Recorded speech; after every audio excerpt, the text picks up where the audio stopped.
नमस्कार दोस्तों, स्वागत है आपका हमारे YouTube channel Tiwari legal solution में। दोस्तों, आज का जो हमारा विषय है वो ये है कि क्या होती है जीरो FIR। दोस्तों, जीरो FIR हम तब समझ पाएंगे जब हम ये समझेंगे कि FIR क्या होती है। दोस्तों, हमेशा जब कोई घटना घटित होती है, जब कोई क्राइम घटता है, जब कहीं कोई घटना घटित होती है, तो उसकी जो हम शिकायत करते हैं, प्रथम सूचना रिपोर्ट हम थाने में जाते हैं और घटना के बारे में बताते हैं। तो हमसे थाने वाले कहते हैं कि आप FIR पंजीकृत कराएं, आप शिकायत लिख के दें, फिर आपकी FIR लिखी जाएगी। दोस्तों, अक्सर FIR उस थाने में लिखी जाती है जिस थाना क्षेत्र के अंतर्गत अपराध होता है। जैसे हर एरिया का, हर क्षेत्र का थाना होता है, तो जिस एरिया में कोई अपराध घटित होता है उसी एरिया के थाने में FIR लिखी जाती है। दोस्तों,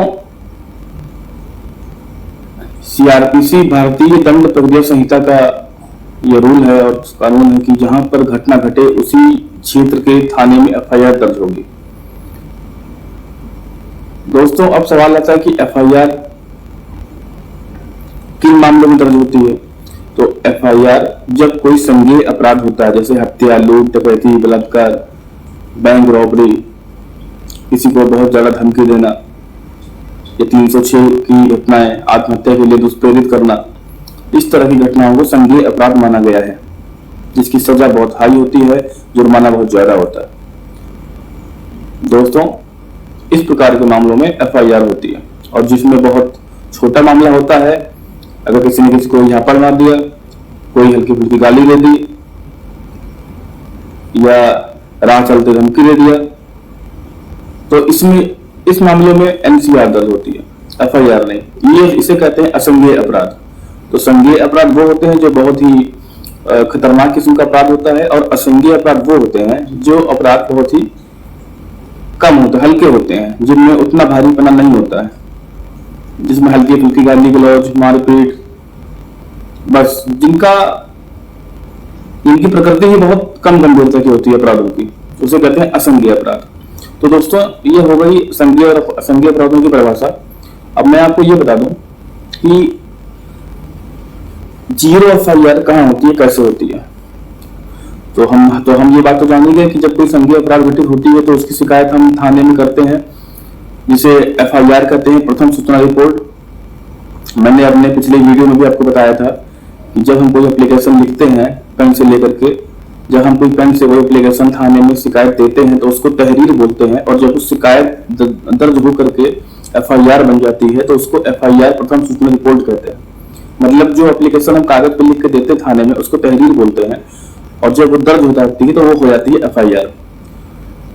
दोस्तों, FIR का एक बहुत अच्छा रूल है कि FIR जिस थाने क्षेत्र में घटना घटित होती है उसी थाने में FIR दर्ज होती है। अब जीरो FIR में क्या होता है, जीरो FIR में क्या होता है कि घटना चाहे जहां भी घटी हो, किसी भी दूसरे एरिया में, किसी भी दूसरे क्षेत्र के पुलिस स्टेशन में उसकी FIR हो सकती है। इसे कहते हैं जीरो FIR। जैसे मान लीजिए कि मैं लखनऊ के अलीगंज क्षेत्र में हूं, यहां कोई घटना घटित होती है और मैं को इंसिडेंटली इत्तेफाक से मैं जानकीपुरम में हूं, तो मैं अलीगंज की घटना को जानकीपुरम में दर्ज करवा सकता हूं। अगर वह जानकीपुरम का थानेदार अलीगंज की घटना को मेरे कहने पर दर्ज नहीं करेगा तो एक तरीके से वो भी 154 CRPC की अवहेलना कर रहा है, वो खुद अपराधी हो जाएगा पुलिस वाला। तो पुलिस वाले को FIR लिखना बहुत मैंडेटरी है, बहुत जरूरी है। अगर वो FIR नहीं लिखेंगे तो वो एक बहुत बड़ा क्राइम होगा। तो 154 CRPC कहती है कि किसी की भी प्रकार की शिकायत हो, आप उस पर FIR लिखिए, आप उस पर कानूनी कार्रवाई कीजिए। हमको थानेदार ये नहीं कह सकता है कि मेरे क्षेत्र का मामला नहीं है, मैं FIR नहीं लिखूंगा, उसको FIR दर्ज करनी पड़ेगी। इसे कहते हैं जीरो FIR। दोस्तों, और एक सबसे मैं आपको आवश्यक सबसे बड़ा अंतर बता रहा हूं, जीरो FIR को समझने का सबसे अच्छा तरीका ये है, आपने ध्यान दिया होगा जब कभी आप FIR लिखाते हैं तो तो एफआईआर लिखाते हैं तो हमको थाने से एक एफआईआर नंबर मिलता है। जैसे मान लीजिए 2016 की घटना है, तो हमने उस समय एफआईआर लिखाई थी, तो 545/2016 ये मुझे एफआईआर संख्या मिली। अब 545/2016 मतलब कि आज 2022 चल रहा है। अगर हम 2016 में जाएंगे और फला थाने में जाएंगे, जिस थाने में एफआईआर हमने लिखवाई थी, उस थाने में 545 संख्या अगर हमें याद रहेगी तो पूरा एफआईआर डिटेल निकल आएगा सामने। दोस्तों ये होती है जीरो एफआईआर। अब निकल आएगी, लेकिन जीरो एफआईआर में क्या होता है कि हमें कोई अपराध संख्या, कोई एफआईआर संख्या नहीं मिलती है। सबसे बड़ी पहचान ये है एफआईआर और जीरो एफआईआर में अंतर की। जीरो एफआईआर में हमको कोई एफआईआर संख्या नहीं मिलती है। अगर नॉर्मल एफआईआर के आगे 545/2016 है, तो जीरो एफआईआर के आगे सिर्फ जीरो ही लिखा होगा। क्यों लिखा होगा? क्योंकि किसी दूसरे घटना क्षेत्र का मामला है, जो कि किसी दूसरे घटना क्षेत्र में दर्ज कर लिया गया है। दोस्तों अब आपके मन में सवाल आ रहा होगा कि इसके बाद क्या करना चाहिए, इसके बाद पुलिस क्या करती होगी। तो जिस घटना क्षेत्र का मामला है, पुलिस एफआईआर लिख के उस घटना क्षेत्र में मामले को ट्रांसफर कर देती है। इसका बहुत अच्छा एग्जाम्पल था। आपको याद होगा कि सुशांत सिंह का केस था, जो फिल्म अभिनेता थे, जिनकी लोग कहते हैं हत्या हुई है या उन्होंने सुसाइड किया है। मामला भी चल रहा है इसी पे ही। तो घटना बॉम्बे में घटी थी, मुंबई में घटी थी, और उनके घर वाले पटना में रहते थे। तो उनके घर वालों ने पटना में एफआईआर कराई, वो बॉम्बे नहीं जा सकते थे। तो अब ये भी एक बहुत अच्छा एग्जाम्पल है जीरो एफआईआर समझने का, कि सुशांत सिंह की हत्या मुंबई में हुई, लेकिन एफआईआर पटना में दर्ज हुई, जहां उनके घर वाले रहते थे। कहने के तात्पर्य यह है कि अगर किसी की पहुंच उस इलाके में जाकर के एफआईआर कराने की ना हो, तो वो अपने इलाके में भी एफआईआर करा सकता है। इसे कहते हैं जीरो एफआईआर। बाद में वो जीरो एफआईआर को न्यायालय में या संबंधित थाने में ट्रांसफर कर दिया जाता है। दोस्तों जीरो एफआईआर का सबसे बड़ा फायदा ये है, सबसे बड़ा लाभ ये है।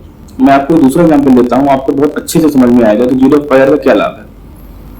जैसे आपको याद होगा कि हो गया कम से कम 5 से 7 साल हो गए होंगे, 8 साल हो गए होंगे शायद,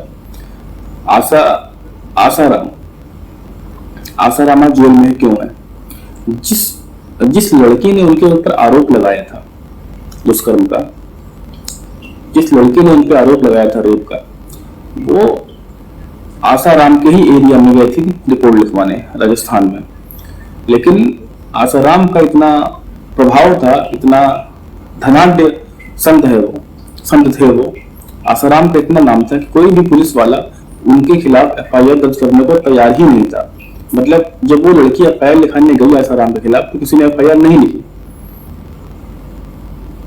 मतलब जिस एरिया में घटना हुई थी, जिस एरिया में आसाराम ने घटना कारित करी थी, उस एरिया के पुलिस स्टेशन में जब वो लड़की गई एफआईआर लिखाने की मेरे साथ दुष्कर्म हुआ, मेरे साथ आसाराम ने बदतमीजी की, जो भी ऑप्शन लगाया, वो पुलिस वालों ने दर्ज नहीं करी। उसके बाद क्या हुआ कि वो लड़की अपने पिता के साथ में दिल्ली गई, वहां पे उसने एफआईआर दर्ज कराई।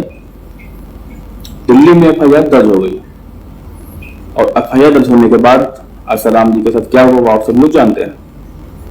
तो ये हुआ जीरो एफआईआर का सबसे बड़ा फायदा, कि हम किसी भी क्षेत्र में रहें, हम किसी दूसरे क्षेत्र की घटना को किसी दूसरे क्षेत्र के पुलिस स्टेशन में शिकायत करके एफआईआर दर्ज करा सकते हैं।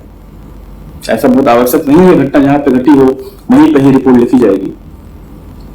दोस्तों कानून हमारे यहाँ इतना अच्छा है, जीरो एफआईआर को इसीलिए बनाया गया कि मान लीजिए कि कोई घटना कहीं घटना हो गई और हम वहां पर जाके एफआईआर दर्ज नहीं करा सकते हैं, तो क्या हमारी एफआईआर दर्ज ही नहीं होगी?